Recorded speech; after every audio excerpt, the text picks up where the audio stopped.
doing it. You supposed to be happy you sitting there with Kid L. Why you mad? Rocking and rolling. We have Young Ra in the building. How you doing today, bro? I'm good.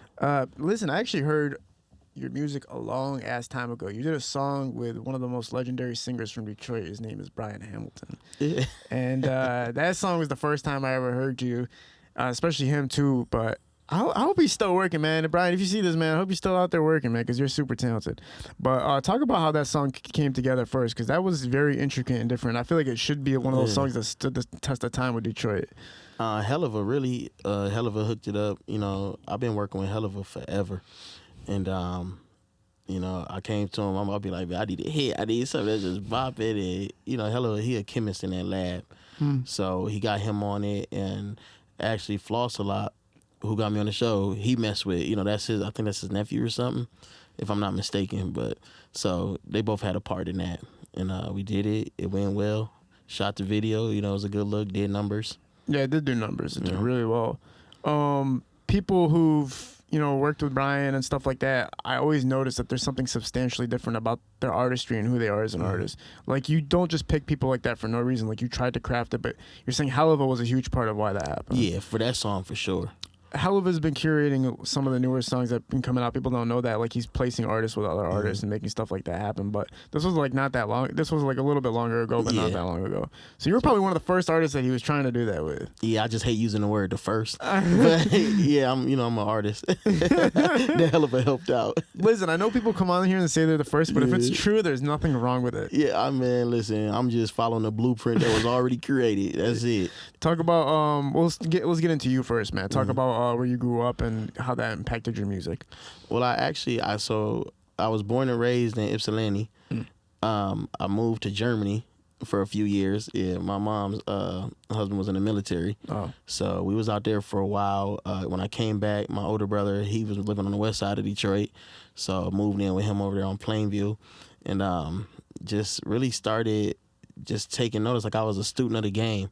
Like, I love hip hop. I love being a poet. I love writing clever words and bars and just the whole craftsmanship of the game. And that's really what made me want to do it. I was a little younger, started hanging around. It was a group they had called Purple Gang.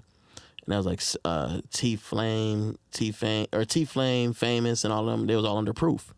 So they was his young dogs, then I was their young dog. So that's really how the whole journey started. You know, it taught me how to work. Talk about that incorporation with Proof's squad there. Like, how did that work, and like, what do you remember from that time? Man, I remember one time coming in, Proof running in the studio. Everybody was going to a club, and you know, I was young, bro. I was still probably in high school at the time, barely in high school. I wasn't going to school. I was just trying to be at the studio, record, and I remember him throwing me a throwback jersey, like, he can come. They like, he ain't getting in, he young. And he was like, he good. You know what I'm saying? And jumping up, I'm like, rolling with the big dogs, you know what I'm saying? Yeah. And we went to, I think the first place they took me to was the Shelter. You know? Shelter's huge, man. Man, it's legendary, bro. Yeah. Like, just, I don't know, man. We got so much history in Detroit.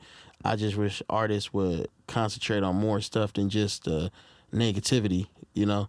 It's a lot of positive stuff in Detroit, and it's a lot of landmarks, just everything, bro. We just got so much. I mean, they got a freaking J Dilla Day. Let's talk about that. You know what I'm saying? J Dilla, one of the greatest producers of our time, you know? Like, that's Detroit when I think about Detroit. That's an interesting thing that I think about a lot too. But what do you think it is that's making Detroit music sell, even though there is like an aggressiveness to a lot of the music that's coming out? Do you think it's just like who's buying it, and that's why they put it out that way, or do you think that's just truly what's coming out of Detroit artists? Is that their life they live is making this music come the way it comes out? I mean, it's a lot of people that's rapping what they live, so that's gonna be what they put out, and I get that. So it's nothing wrong with it. But it's just, you know, now you do got a lot of copycats, you know, people mimicking that sound. And, you know, I mean, rap is rap, bro. Like, you always going to have the people, it's a braggadocious sport. So you're going to have the people flexing in their rhymes, talking about, I mean, that's just, you can't stop that. But it's just, you know, to us, that's really in it, it make it watered down. I did think about that. Even like with First Day Out, right? T Grizzly's First Day Out. The cinematics of the instrumentals itself make it feel more wholesome and more like rooted in some type of soulfulness, right? But if you really listen to the lyrics, son, It's really about a dude who is committing crimes and a lot of other violent stuff and like being a criminal basically, but going through a lot of life stuff too. Like nobody was there for me, and I got out. But you were still a criminal though. Yeah, but he told his story. You know what I'm saying? You can't never knock a guy for telling a story. I'm not knocking it. I'm just saying that's why it probably worked so efficiently though, is because it had that perfect combination of. Like, I don't know what it. I just know when that record hit, the only record I seen take off like that was "Try Me" by Dej Loaf. And I remember when they did that record, Big Dog Blast, and I brought her to WJLB, did an interview, and she was, I think that was around the time we was kind of messing with Pablo and them through Floss a lot.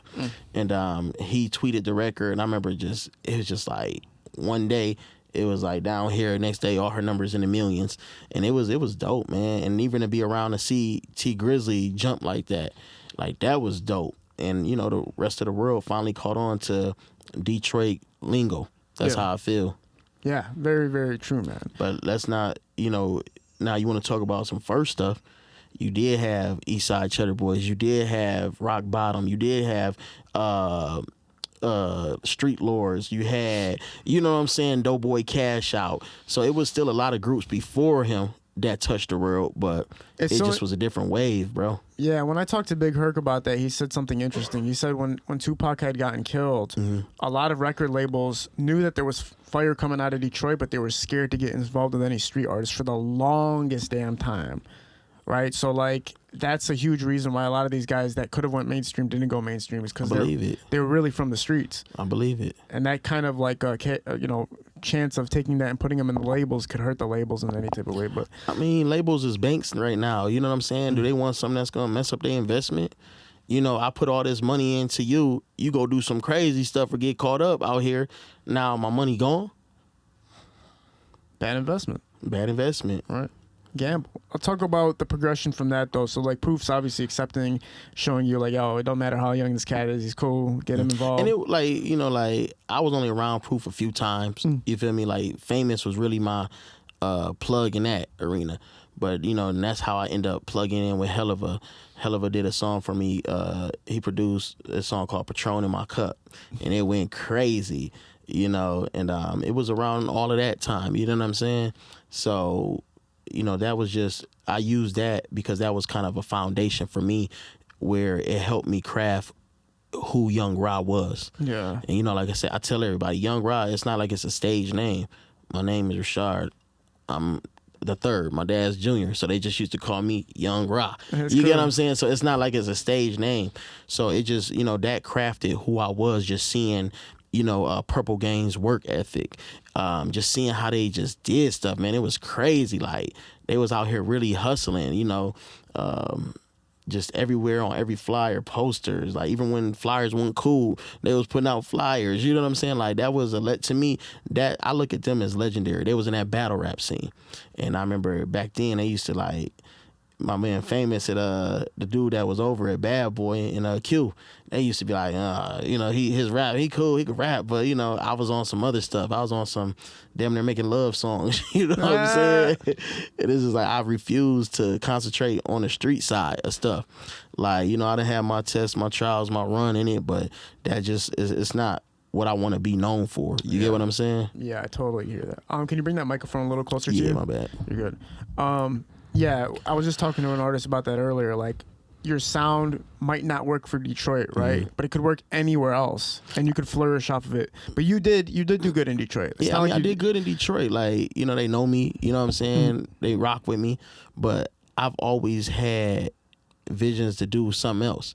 You know, like my passion is movies. You know, I love writing screenplays. I love, you know, I started with plays, then we turned them into theatrical, you know, film and all of that, you know, making soundtracks for the movie. And because that's, to me, what music and life is supposed to be about. It's a soundtrack to our everyday life. Yes. So, you know, I took it on the road, went to New York, stayed out there a lot. Ended up landing some things out that way, doing a distribution with Sony's The Orchard, you know, me and my brother Baby J. And that's really what it was, man. Just trying to create a different path and being genuine and authentic to what we are, who we are. Well, yeah, you guys got a production now that's on Peacock, right? Yeah, on Peacock, NBC, called The Opps. It was my first film. You know, a lot of people in that film. You know what I'm saying? A lot of Detroit people, the Band Gang, Shred Gang, Sada, you know. Like, that was my first film I did that actually was top 10, and people was like, yo, The Opps, The Opps, The Opps. And Peacock picked it up, NBC, you know, and it's doing great. Now we have another one coming out called City God Forgot. We got everyone in that. Jamal Woodler, Trey Chaney, J.D. Williams. You know, that's something me and my partner, Mr. BMB, Peanut, did together. You know, talk about those influences. You have like major contributors and major hip hop, figures in the game. Like I just said, like first of all, Floss a lot. Talk about your relationship with him and the progression of your career with Floss a lot. Man, that's a big bro. Like Floss, man, he's responsible for so many artists as well. You know, I look at him and Peanut as figures in the industry, not just Detroit, because they influence is just so outside of Detroit. And they just always, you know, whatever you need, let me know. Whatever you need. And it's never no strings attached. It's really like pure-hearted, wanting to see people get to that next level and reach their potential. And I've watched their sacrifices, you know, and it's just like, man, them guys, them the type of people you cherish in your life. That's, you know, that's all I can say. I cherish them. Yeah, man. Well, a lot of people don't get those influences that are so involved and invested in the game. Like if you talk to Floss a lot, he literally knows the history of everything. Man, he'll tell you, like, he is a walking textbook. Like, he'll tell you every story, the history. Like, I love talking to Floss. Sometimes I know, I told Floss, I said, man, I know I just be talking, running my mouth when I'm talking to him because I got so much I want to ask him. And it's just like, when you got him here, it's like, yo, so what happened with this? How do you do this? And da-da-da. And he going to tell you an answer. And if you really follow that blueprint, bro, I mean, just he's responsible for breaking a lot of artists. It's just, once again, that's another story. Yeah. Talk about the progression of your career. Now you're getting a song with Helluva out there. You know, you're working with a major producer. Talk about the progression of your career from that point. From that point, it was just really staying in my lane. You know, a lot of times we'll start making noise and everybody will reach out, let's do this, let's do that. And it might be a great opportunity, but it's not the right fit for where I was trying to take my music. So, like, I'm more, honestly, I don't really be wanting to do songs with a lot of people. Like my brother, Baby J, that's who I like to do songs with because we got the same style. We match each other bars, our chemistry. We step each other up. You know, I like the feel good vibe music. You know, I don't know, just certain stuff I want to stay away from. You know, as I get older, it's just you really value life and just being positive, man, and staying away from all that other stuff. Yeah. So, and like with our career, the only thing that changed, I guess, is what the production, would you say? Production, man, just getting better beats. And, you know, Dre Butters, he produced some stuff for me. Shout out to him, you know, and just really taking it to that next level. Yeah, man. Dre Butters another legend in the game too. Man, I love Dre. You know what I'm saying? Like, he the same way. When I call, he ready to work. Where you at? Pull up, you know, and we get it in for hours. Yeah. So. Well, with the approach that you're taking and the fact that you're not going to switch up and do something that just caters to what's trending or what's hot or what's going on in Detroit, are you seeing kind of the return that you wanted? You know what? It's so crazy. I was telling bro this the other day. I'm like, man, it just seemed like stuff sometimes is taking longer. But then when I actually pop up outside, oh, Rob, yo, I love that music. I love the song. Da, da, da. And it's like, oh, okay. You know, so it might be a little slower because it's not the TikTok music. You know, and I do, like, I have club bangers. Don't get it twisted. You know, like the Uh-Oh with Sada. Like, that's a banger. You know, but that's not really the lane I'm staying in. You feel me? Like, I love good music. Like, I got to feel it. And, I mean, like, one of the best tracks I've done thus far is with Royce da 5'9". Yes. Like, he's one of my favorite rappers, hand down, bro. Like, forget Detroit, just in general. You know what I'm saying? And he blessed me with a verse, you know, that relationship was parlayed through my uncle. And, you know, we kept up on it. And, you know, that's the type of music I really make. Walk us through the entire experience of working with Royce. That really, like, at the time, it wasn't an experience. Like, him and my uncle had some stuff worked out. He did a song with my uncle. My uncle seen I was taking off. Shout out to Ghost. And he was just like, nephew, it's your turn. Take this verse and get it, you know, do something with it. Fast forward time, you know, I hollered at Royce like, yo, so my uncle let me get the verse, you know, because Sony wasn't going to put it out unless he signed off. So I was nervous. I'm like, damn, I just did the verse of my life and it's about to be just trash. And Sony was like, you know, you got to get the paperwork. So we got a lawyer involved. Royce, I called Royce. He said, send it right over. He literally signed it in 5 minutes and sent it back. I was like, dang. And, you know, so that was a dope thing to do, you know. And he told me, he said, young brother, whatever you need, I got you. Just hit me. Yeah, man. You know, and every time I've, you know, hit him, text him on something, he get right with me, you know. And I, like I said, I was going to studio with Juan, and Royce was in there. We'd be kicking it like, man, them, like, that's the type of energy I like to keep around me. Yeah. Positive and, you know, influential. You notice too, a lot of people, especially like Royce and stuff, they seem like super, super level-headed people. Like, you know what I'm saying? Like, there's a reason that they're in the position they are. It's not only just because they're super talented and creative and everything. It's because they can manage the social world properly. And that's really even what, like, it's about. To me, to be great, you have to more so manage yourself as far as what's around you, the people, the position you got around you with people in your life, and you know what you put first, from family to friends, and it's all about management. You know what I'm saying? Yeah, man, for sure. That's a role that a lot of people don't like to take, which is just becoming like an influence, right? It's easier to be rah and like fucking go crazy than it is to have a structure to yourself and actually have a discipline and a responsibility factor to how you look at people. I mean, and like I said, don't get it twisted. I had times like that, you know. Hell of a, I remember one time he told me, he said, man, I'm so proud of you.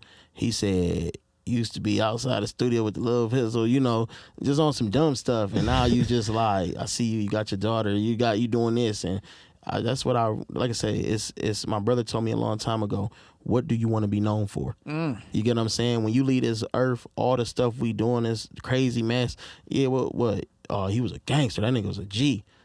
You know what I'm saying? You want to be remembered as that? Or, man, that nigga had a heart of gold. He was doing this, helping people out, helping the community. You know, he had his kids all the time. Now look at them. They doing this, they doing that.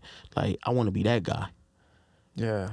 And that's why, like, somebody like Tupac's name still lives on to this day, right? Yeah, I mean, he represented a lot of different things. Even though towards the end it was more gangsterish, his work was so profound that it lasted. But you got to think, bro, we all got different sides to us. Yeah. You know what I'm saying? That don't mean you not yourself. Like, if you, like I used to say, you ask 10 different people, you might get 10 different answers who Ryan is. Because this person might have known me when I was trying to be in church and do the right thing. This person knew me when I was running the streets. This person knew me when I had the bag. This person knew me when I was trying to go to school. So that's 4 different Ryan's I just named right there. Yeah. You know what I'm saying? Yeah. So it just depends on, you know, your life legacy. But all of that was lessons for me to craft and become this guy now. You get what I'm saying? Absolutely. Like Roy said, I'm a grown-ass man, dog. Do you remember, like, the shifting point from, all right, things are wild and out of control to, all right, it's time to have stability now? Yeah, man. Really, I think it's when we started, the more I was out here and the more people know your name, then it's like you got people just pop out the works. Like, everybody always got a problem all of a sudden. You know what I'm saying? It's just always something like, oh, well, this, you should, and it just be little stuff, like the littlest things will set somebody off. And I remember my uncle, he used to tell me that. He said, man, it's a lot of crazy people in this world where you could say, you know, boo, and they gonna take that like, hey, I'll kill you. You be like, whoa, hold on. Like, what I do? You know what I'm saying? So just basically, I'm serious. Like, that's where I had to learn when I started being around, and I learned, I said, you know what? If I'm around this now and now I'm popping, so now I'm moving around, I got to be around these people, I got to be around them, but now I just be quiet.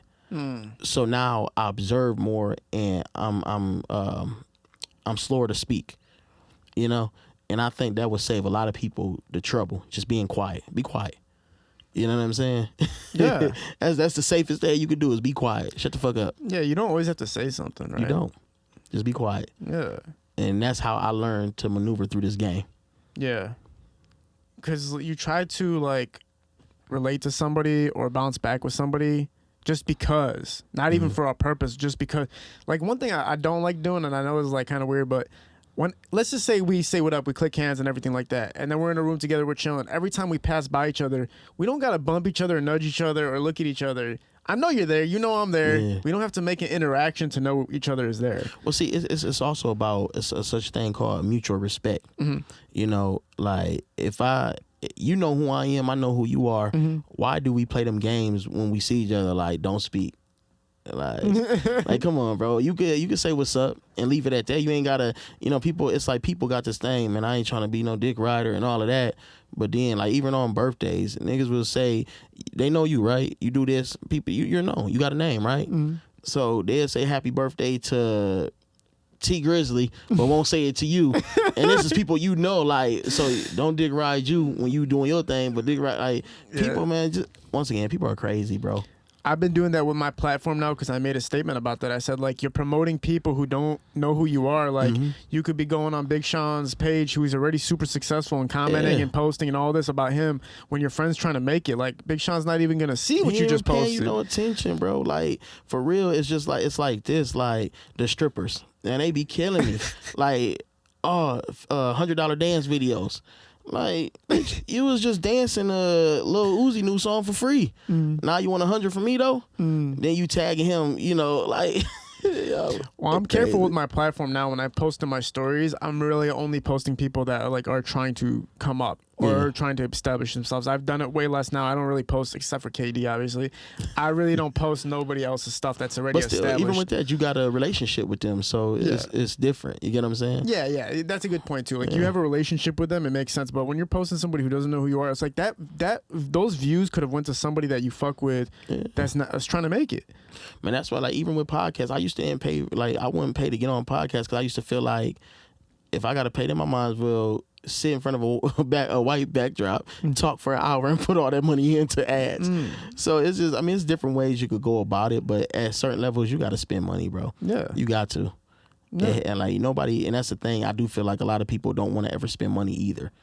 And you can't be like that, man. You can't, bro. You got to pay for the features. You got to pay for the spots. I pay for a lot of people don't, like, they think that my posts just go on these pages for free, and they really don't. Like, I pay for everybody. Like, I'm still not afraid to say that. I paid Jack Funny to be here at one point, but I didn't pay him because I wanted him here. I paid him because I wanted to show him, like, bro, you can get paid to be here. Quit everything else you're doing. Just get paid to work. It's a level of respect too. Yeah. Like, my cameraman came yesterday to my birthday party to take some pictures, and at the end of the night, I called my wife and I'm like, yo, make sure we cash app him. And he looked at me, he's like, you paying me? I said, bro, you have a camera in your hand. That means you have invested in your craft. I don't care if it's me, whoever it is, make sure they respect you enough to pay you for your time. Yes. I don't care if it's gas money plus lunch money plus a little extra pocket money. Make sure you get paid for whatever you do. And if a person that don't respect to do that and they not me and you my guy, then don't deal with them. Yeah. My mom taught me that a long time ago. She said, always pay people what they deserve. Yeah. Never undercut anybody. You know what I'm saying? But there are people, I think these days, bro, if you're a photographer and you're shooting major artists for free, I think that's the most foolish thing you can do right now. Yeah, they got the bag to pay you. They do, and not only that, this isn't the times where photographers are just popping off because of who they took a picture of. Because now there's 1,000 pictures of, just say Sada, for example. There's 1,000 pictures of him. Like, anybody can go with a camera and go take a picture of him. So, like, you're not as valued anymore. So get paid for everything you do. Try to find a way. I worked in New York, and, God rest his soul, I worked with Steve Azura. He had that 24/7 and Ink magazine and all of that. And he recently passed. One of the greatest photographers I've known, bro, like older cat. He used to shoot all the pictures for Jet magazine, Rolling Stone covers, like that's when photography was photography. But now it's just like you got a dope picture, you put it on Instagram, it goes viral the same way. So it's just like, I feel what you're saying on that. It's not the same, but that's why they won't, like, people hustle backwards, in my opinion. Like, they'll go try to penny pinch artists coming up that don't have it, then go do everything for the major artists for free to kind of like bait the little artists. Like, it's a weird game, man. It's a weird game. That's how the industry's always been. I don't think so. I think it's always been the case where, you use your high leverage, like the big fish, to get the little fish. Like I guess said in Blue Streak. Remember in Blue Streak when he said it? I forgot what part Martin Lawrence said it, but he said when he was telling him why they shouldn't turn in the guy who stole all the tires from his own shop. Remember that scene in Blue Streak? He said you gotta use the big fish to get the little fish. But I feel like that's the leverage game, which is also always played But I feel like if you real, that's not how you play it. That's facts. Because me, like, it's a lot of people that has reached out to me to be in films that I'm working on or to be a part of music stuff or book me.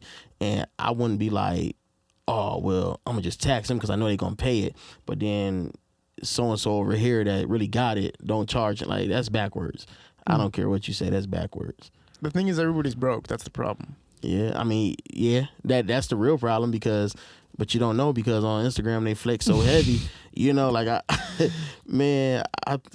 hate telling the story, but like my man, another one, you'll see him all Gucci, Fendi, Prada up on Instagram, you know, like bands, you're like, damn, this, you know, he got it.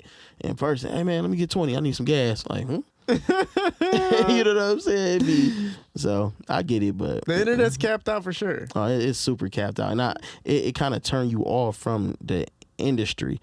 Like it turned me off. Like it's over sexualized. It's over just everything. Where it's just like sometimes I'll be looking at myself like, oh, do I really want to do this forever? Like it's just a direction, man. But you got to be the difference, I guess. You feel me? Well, that's the question. Are there people there's still a big enough audience of people that want to hear stuff that's more real and genuine and not so exploited? That's the question. I mean, I feel like you're gonna have 1 million in a million, and that's I remember my sister Posh used to tell us that all the time.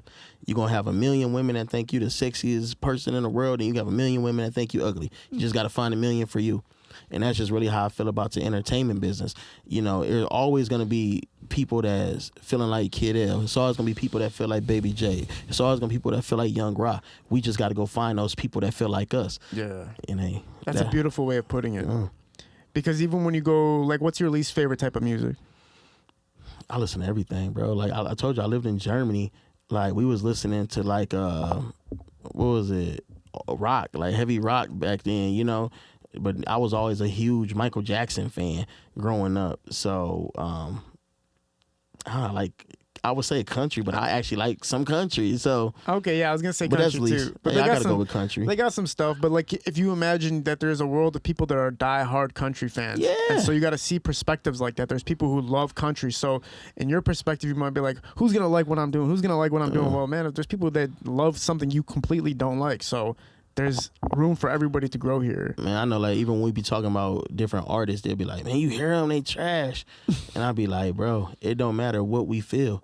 They got millions of followers and views. Like, evidently to somebody, they not trash. You get what I'm saying? Yeah. So I would never judge nobody's art form, no, either. You get what I'm saying? But what bag are you rotating the most? Like, are you invested in the most right now? Are you heavy in the film or music right now?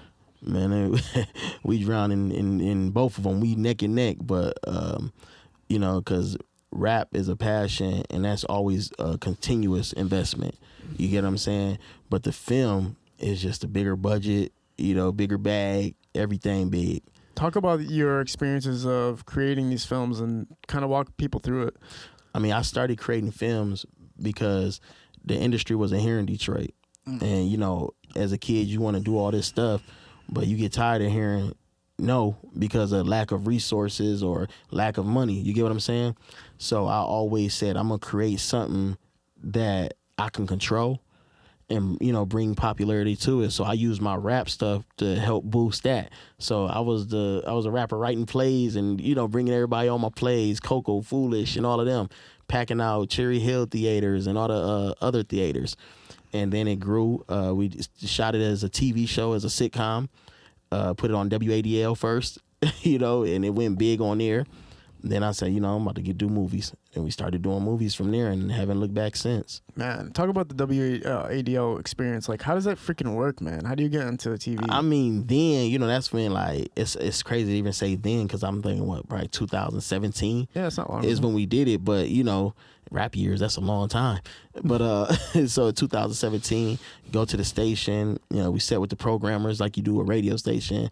They check out your stuff, see what buzz you got behind it, and they'll give it a test run. And I remember our first test run, we had like a million viewers tapped in for the TV show. Wow, man. And, you know, they was like, yo, you know, this is great. We need more episodes. So we end up doing like a mini series, so to speak, of like 4 episodes. Then after that, I seen it's like, okay, this is cool, but we still not getting paid from the commercials on this side because of how their station was set up. So I took it did a movie and I pitched it to a lot of distribution companies, and Maverick was actually the first one to get back with me and be like, yo, we like it, let's do it. So we gave him a try, and numbers just went crazy. You know, we was in the top most popular section for a while, and top 10, and you know, NBC, Peacock picked it up, and that was just a whole different ball game. But then from that bag, we was able to, you know, do other things, get, you know, more actors, and a lot of that, like that being successful put me in a room to be able to have conversations with other people I wanted to get, you know, involved with, just from them knowing my work. You know, like I remember I called a guy, oh, I ain't taking on no project. He was just cocky as hell. I'm like, okay. Then the lady was like, yeah, because he has another project done good. What's that? It's called The Opps. Oh, shoot. Yeah, I was just watching that. Man, that's a good movie. Yeah, so what you trying to do? You know, so like I said, it's all about leverage and using one door to get to another door, and leveraging that to get you in a room to have a conversation, you know, talking to a Floss who love me, who got a relationship with Kid L. I'm on the couch with you. Yeah, man. You know, that's this whole game is about, man. What roles do you like play exactly when you were creating these productions? I was the writer. I find like I'm very good at putting people in positions. So, you know, I wrote the films, I did the casting call. I've always been big on promotions. And so, I mean, that was the easy part, you know, linked up with the local theaters like Imagines and all of that, did our casting calls there. I scout the talent. You know, it was a dream come true with the new one, because I'm working with cats that I grew up watching on TV, like Trey Chaney, who's in he was just in a BMF series, but he's known from playing Poot in The Wire. You know, like that's my big brother, my mentor. So I grew up watching him. Now I'm acting with him, and he's coaching me. You know, J.D. Williams, who played Bodie in The Wire. I mean, we all can kind of sit back and remember when we first saw Notorious, you know, and watch Jamal Woodler kill that role. Now, you know, I'm on the phone with him regularly talking about new deals and ventures, and he's starring in my new film. You know, so it's just, man, it's a good situation. Yeah, I mean, it sounds like, you know, with the movie scene and with the production scene, it's like you're doing fucking great, man. Like it's really out there. I mean, like I say, you know, you make a lot, but you also spend a lot to keep everything afloat. You know what I'm saying? And like even now, we tapped in with Freeway Rick Ross. So he came out here. He showed me mad love, and you know, when I went to Cali, you know, I plugged in with him, showed me love. And he's in the film. So like I said, you'll make great connections. It's just about what you're going to do with the connections you make. You know what I'm saying? You want to make the connection and sit in the room and just talk to them all day? Or are you really trying to get something started where you can grow from that and jump to another thing? Yeah. And you just got to keep moving. It sounds like it's, even though the hardest part about being a public figure or being somebody that's an influencer and anything like that is when you create and establish productions of that magnitude, that you don't always see the return as far as people tapping in and knowing you're the person who made it. Yeah, I mean, I feel like that's what we all struggle with sometimes, because it's like you want that recognition. You know, like who don't want their hometown? You know, you want that recognition. But it's like when you really start knowing yourself and what you're doing it for, it do get a little easier to cope with not having that recognition. Because it's like at the end of the day, I can walk in any room and it'd be a group of people that made it like, oh, Rod, what's up, my baby? And it'd be all love. You get what I'm saying? But like I said, man, I'm doing this stuff to put up for my kids and so they can have a future. So whether I ever get the recognition, you know, as long as they realize that their father was there and did this for us, that's the only recognition I need. Yeah, man. Beautifully put, because a lot of people are enamored by fame. Like all they think about is the fame aspect of it, right? And that can be a poison in its own sense too. Man, that's the worst drug. That's the worst drug, man. I remember seeing this meme on Facebook that was going around where from New Jack City, where he was at the back of the car, and instead of the bottle of crack, it said likes. You know what I'm saying? And he was like, I'm gonna control the world with this one. You know what I'm saying? Facts. And fame is a dangerous drug, man. You die off of fame. You get OD for sure. Yeah. You find yourself in crazy scenarios just for some comments. Man, listen. We done had wars, like in real life, like stuff I don't even speak on, but just in real life, big situations that could have turned deadly if we didn't have, you know, big homies and to intervene and be like, listen, I know y'all, let's, you know, it ain't that ain't that. It was, man, conversation rules the nation. And a lot of stuff gets, it transpires from lack of communication or just I'm not trying to listen to what he's saying. then it creates this big altercation. And it's like sometimes that's why I say you got to be slow to listen, man, so that don't happen. And don't be easily offended. Yeah. Like, you have to be able to respond with ease sometimes. Yeah. When you respond with aggression on a small situation, that person's going to probably respond the same way or at a higher level than you. And now it's just like a... But see, and that's why a lot of times I hate texting. And I'll tell somebody, dog, quit texting me. Just call me. Because I don't want nothing getting lost in translation. Now you feeling this way. You done read it. Oh, why he in all caps? Well, you know what I'm saying? I was texting. I didn't know my phone was on the cap thing. Now you feeling like, oh, he think he hard because he yelling at me. I'm like, yelling at you. It's a text message. But that's why I just call me, bro. My flirting on texting is horrible. I look back at some of mine and I'm like, damn, I really said that to her, bro? That's crazy, man. But that's not what I meant. I mean, sure, you'll look like a predator playing around on a text message. You know what I'm saying? You thinking you doing something cool, send her the glasses or the kissy face, and now she telling everybody you weird. You know what I'm saying? No, it's over. If you send emoji, I think guys need to realize don't use emojis when you're texting a girl. Don't. Like, super rarely do you use it. Maybe if you need to emphasize that you're joking so she knows you're joking, maybe do it. But otherwise, stay away from that, man. Man. You know what I'm saying? Yeah. You can't be, I look back at some of my texts and I see some of my opening lines and I'm like, I look back at it and I go like, I know why you blocked me now. I get it. I see why you. Who done blocked you? Man, if you look, man, there's so many girls that blocked me because of my crazy ass ways of punching into their DMs, man. It's been great. One time I seen this girl was married and I literally was like, how do we get rid of him? That was like my opening line to her. I was like, well, how do we do this? Yeah, you should have got shot for that one.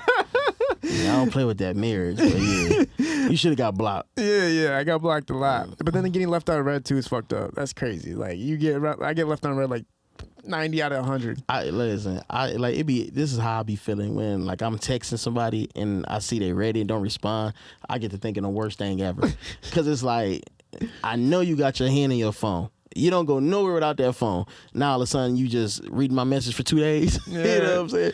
Like, dang, we got an issue. Is it a problem? I do something. I say something you ain't like. Yeah. So I get what you said. Yeah, getting left on red is the worst thing in the world, man. Because it's like you don't know what's going on. It's like a mystery now. Like, do you rock with me? But you leave people on red, I'm sure. No. You don't leave people on red? That's my problem. Like my wife said, she said, you always answering your phone. You always, because I feel like good business is just that. Always being available, and now I'm learning that's not really good business because people misuse you. You get what I'm saying? But I don't, nah, I don't like the way that feel, man. So I can't do it. You got to really be talking crazy for me to leave you on red. Yeah, I hate when I invite people like to do something, like show up to something or pull up to something, and they leave me on red, and it's like, and then they see your progression, and then they hit you up like, oh yeah, bro, like, I'm like, no, it's already over. Like, it's already, I'm not rocking with you. Man, let me tell you something. When I was on set in Atlanta. We was on set for a minute shooting this Making It film with Clifton Powell. And everybody in Detroit, like a lot of the Detroit females that's popping, they hit me up when I was in Atlanta. They was like, oh, Rob, what's up? What you doing? I'm going to pull up, And I hung up the phone, and then I was going to drop on my location, and I'm like, this girl don't even rock with me when we in Detroit. Why I'm going to rock with you that I'm in Atlanta and you see I'm doing something big?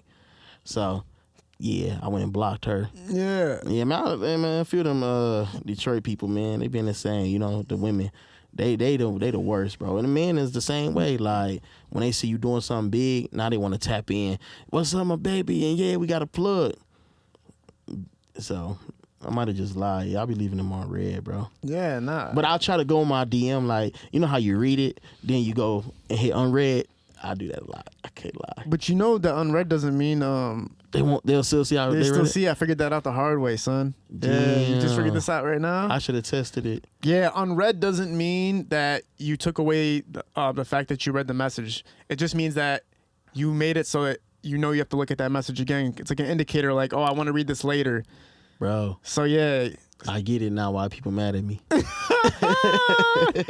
I get why they mad at me. Yeah. Damn. That means you left people on red and you didn't know you were leaving people on red this whole time. I do it all the time. Yeah. Like, you see my answer just change like I'm crazy. I used to do that with some girl. I was like, oh, I can't have her know I read that message right now, so I'm going to go unread it. And then I realized, oh shit, she's seen that I read the shit. It's there. Now she just thinks I ignored her ass. And when you come back, it seems like some sly shit. You know what I'm saying? I'm filthy out here then. Well, what's interesting is, again, with everything that you're creating on the production end, remember how they were going to bring the film scene to Detroit? I was so geeked. when that didn't happen, did that change things for you, or like how'd you look at that? That's when I went to Atlanta and shot a whole production in Atlanta. Yeah. And used we used the same set where they were shooting things for Saints and Sinners and big projects like that. And Trey put that together. So no, because I'm gonna get it regardless, whether it's here or not. You know what I'm saying? We travel. Like I was just in Chicago last week, going back to Cali next week. Then we got to be in New York for the actual premiere of City God Forgot. Huh. So I mean, you got to go get it, man. Talk about that production. That production was major. Like that was a game changer for me. Just from the level of talent to what we, did. Like I said, me and Peanut came together on that one, and bro was just like, I want you to do it big. So, man, we had trailers outside. Detroit PD was blocking off the streets. Hamtramck police blocked off the streets. We shot in City Hall. Like, it was, that one had me feeling like, all of this was worth this. Wow. Just for this moment. So, and I'm still excited when that drops. So when somebody drops a song, let's just say that in Detroit, roughly speaking, it could be anywhere from $5,000 to $10,000 to drop a song that you really wanted to take off. Like you really like, okay, I need this to take off. So $5,000 to $10,000 is like an okay starter to make it happen. But when you talk about a movie or a production, you're talking about could be hundreds of thousands of dollars. So what's the pressure like compared to like seeing the return from a movie production or a film production to a song production return? I mean, all of it is an investment. With an investment, you could win, you could lose. You know what I'm saying? So it's about how comfortable are you with, betting. You get what I'm saying? But it's just, you want to make sure everybody happy that put in. You want to make sure, the actors that's in it be seen. Like, it's pressure, but I work best under pressure. So it's a good feeling for me. But it could be serious, man. You know what I'm saying? People got a lot up for this stuff. And it's not, people betting up houses damn near. You get what I'm saying? It's that serious. For sure. You know what I'm saying? That's why sometimes when you see like a movie that gets produced and then there's no return on it, like those directors never work again. Yeah. It's crazy. Because it's like, what'd you do wrong? Yeah. You should have had the formula down pat. So, I mean, I feel like we in a good space right now.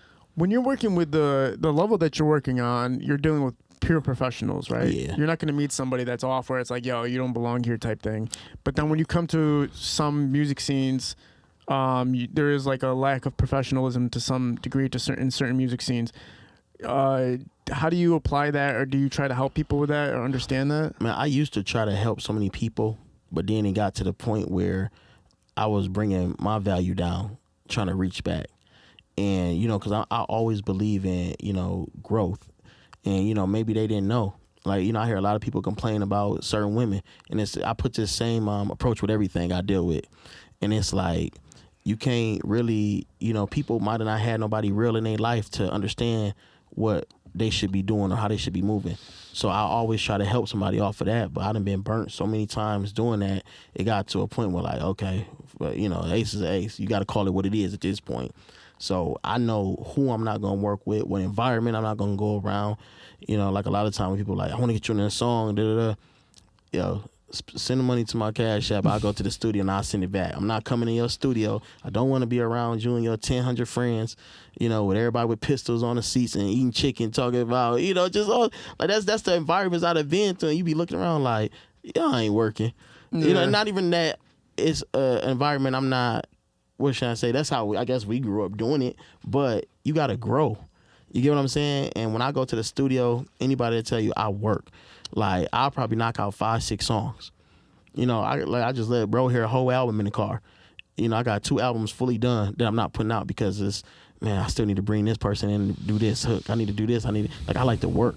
So to me, when you got all this unnecessary mess, like that I call it, laying around, I know you want some other stuff. You ain't trying to get in here and work. You want to look the part. You want to feel good. You want to get on live and all that. Like, so I just don't even work with a lot of people, bro. Yeah, man. Yeah, you're noticing it too, even with the way people use their social media accounts.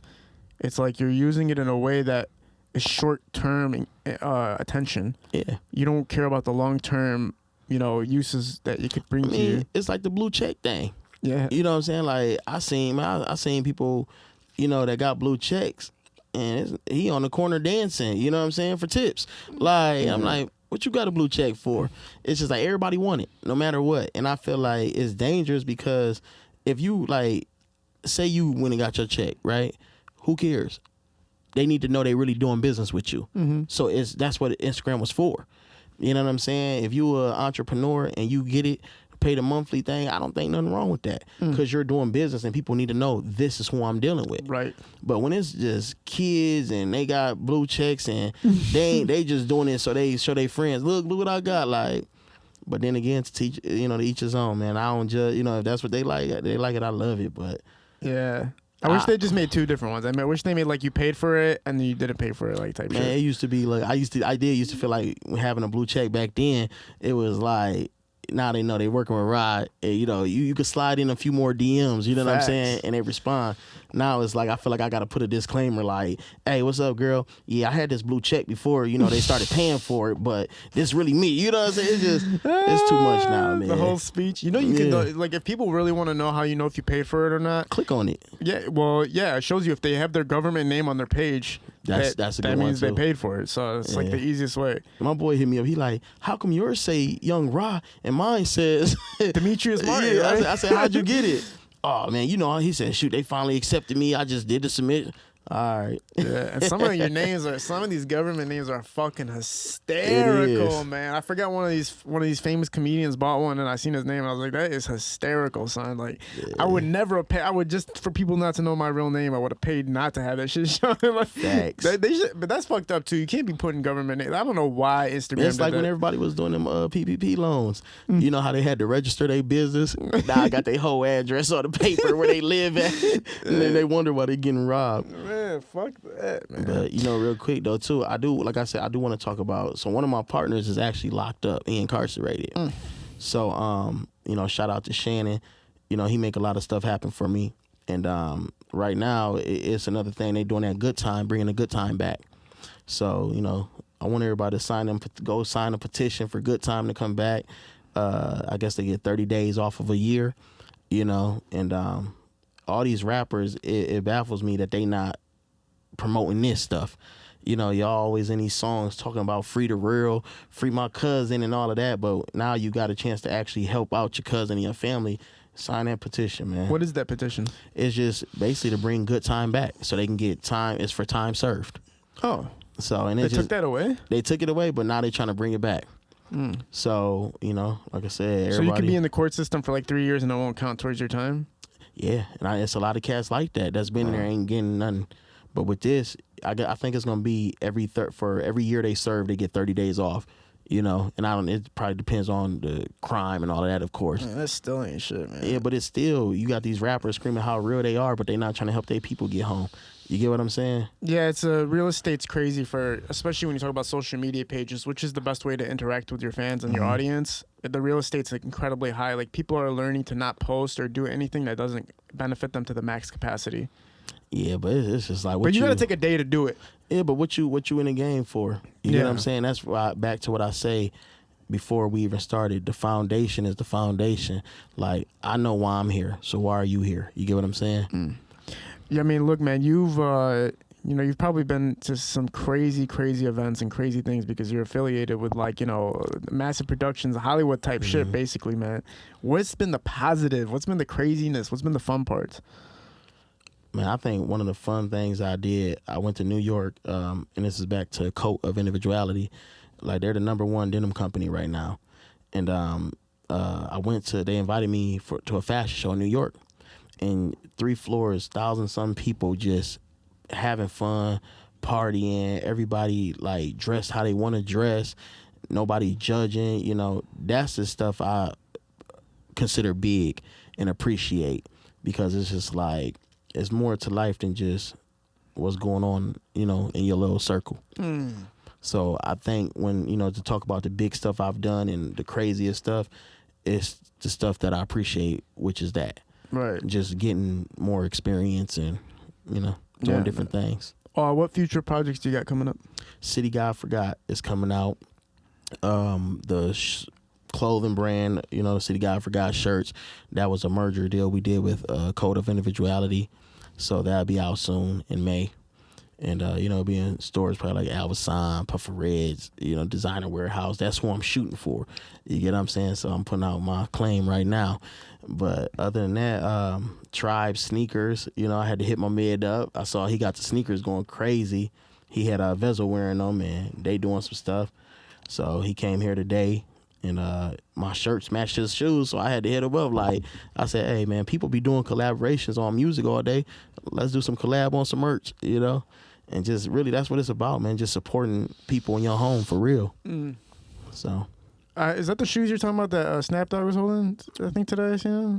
The Snapdog, he said yeah. That shit was crazy. I seen those. I seen those. Those are crazy. Yeah, Yeah. those are super fire. He got some for you. You know what, man? If you like, especially shoes and shades right now, I think the best thing is to push. Yeah. Because everybody's going to Foot Locker all the damn time. But if somebody comes with their own original designs for glasses and shoes, I think that shit will take off in Detroit. Yeah, I mean shoes for sure, but shirt game ain't going nowhere. Denim, clothing in general. Oh, he said he do got the glasses. Oh, you got the glasses too? Yeah. Okay, I see you. I see you, my boy. Well, with shirts and clothes, it's like everybody's kind of. I feel like it's gotten fucking oversaturated. Man, everything oversaturated. But glasses and shoes, I think a little bit or less. Because then if it ain't, then everybody with them glasses, it ain't yays. You know what I'm saying? Like, it ain't yays. Us Detroit people have a different type of thinking, bro. Yeah. We be on a different time for real. Yeah. Like, you gotta have on the starter kit. Yeah, I was just about to say that. Starter package. You gotta have it. What do you consider the starter package for Detroit? For real, some yays, some glass, some yays, a chain, and a watch. Then in the wintertime, you gotta have an Alvasan on. Yeah. You have to.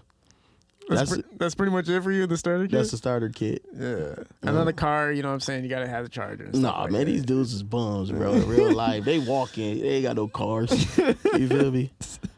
Man, like, I'm so, like me, even, like I was telling my bro, I said, bro, if a dude ain't got a car and you talking about you hustling, nah, brother, you can't join my team, bro. Yeah. And I'm, like I said, I'm not, try to criticize nobody or play them, but it's just certain stuff got to be in priority. Notice, I didn't say a brand new car. I didn't say a Rover. I didn't say that. Just a car. You feel me? It's a car. Even the kind you put the key in and turn, something old, just something. Yeah. Tractor, man. Anything, bro. You ain't made no effort. Honda, moped, something to get around. I was just like talking to this girl, and her ex-boyfriend didn't have a license. He didn't have a job. He lived at his mom's, and all he did was play PlayStation all day. And she had a job; she was doing good. Like, she's living. He a winner then, bro. Yeah, I'm like, damn, you're chilling, son. No, he a winner because she still got with him. She the clown.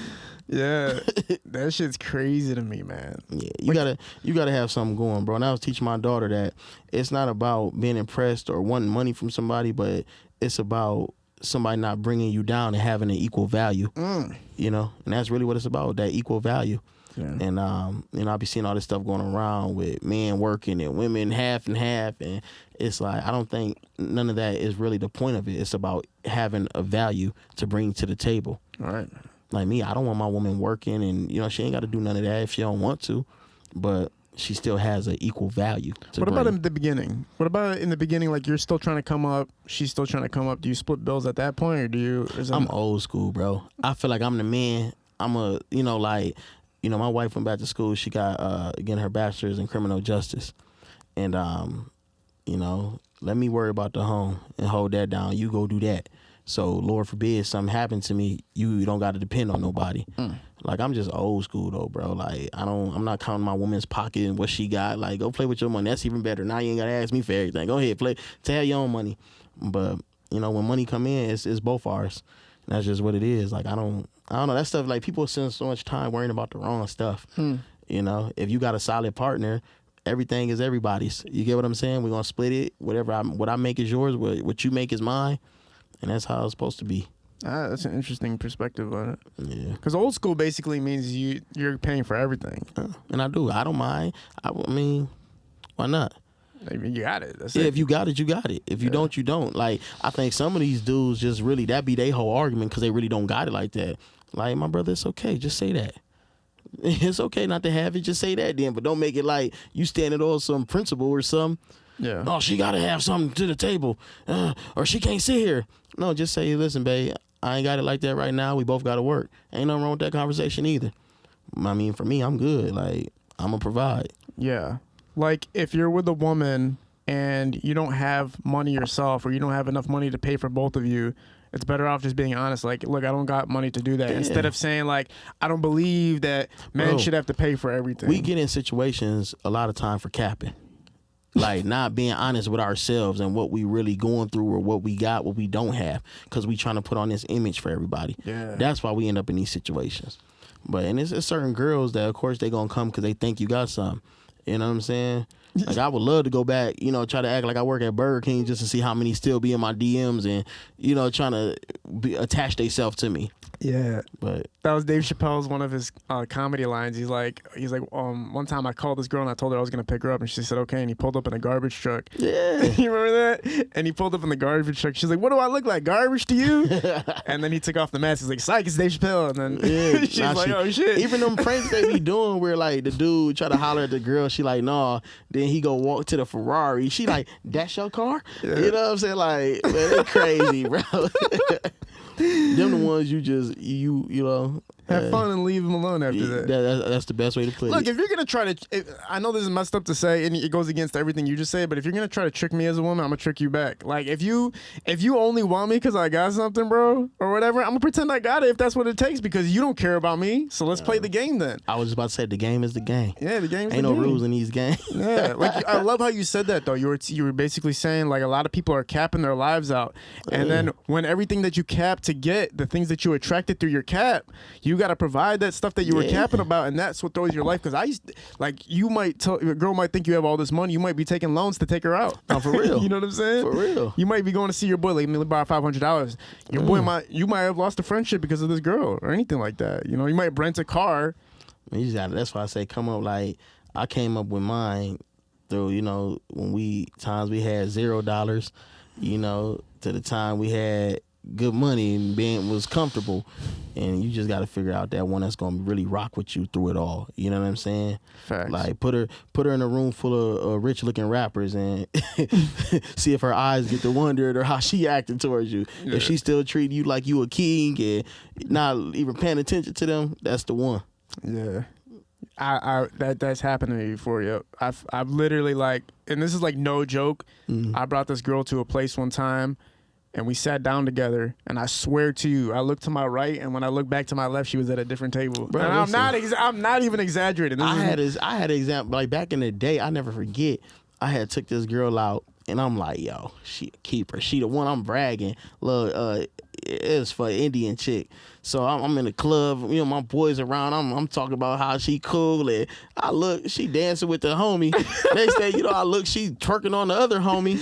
I said, I knew what time it was. I had to leave her ass there, bro. Yeah, you just leave. No, I literally left her ass there. Thanks, she ended up with the homie, but it's all good. Man, this is fun, man. This is a fun ass conversation, man. Is there anything you want to shout out before we sign off? Man, just stay in your lane. Everybody stay in your lane. Stay positive. Keep that energy going, man. If you really gonna support, you know, Detroit and the movement, support Detroit and the movement, man. Tap into somebody that you haven't spoke to or that you see reaching out. You never know what could come from a one conversation, one relationship. Shout out to BMB, Peanut, Floss a Lot, Shan Anderson, Joy Amore, you know what I'm saying? Jay Amore for real, the label, Baby J. That's it. For sure. This was fun as hell, man. Young Rob was in the building. Appreciate you being a part of this. We're at Parallel Sound Studio, High Low Visuals, Shootings Productions. We're out. Peace.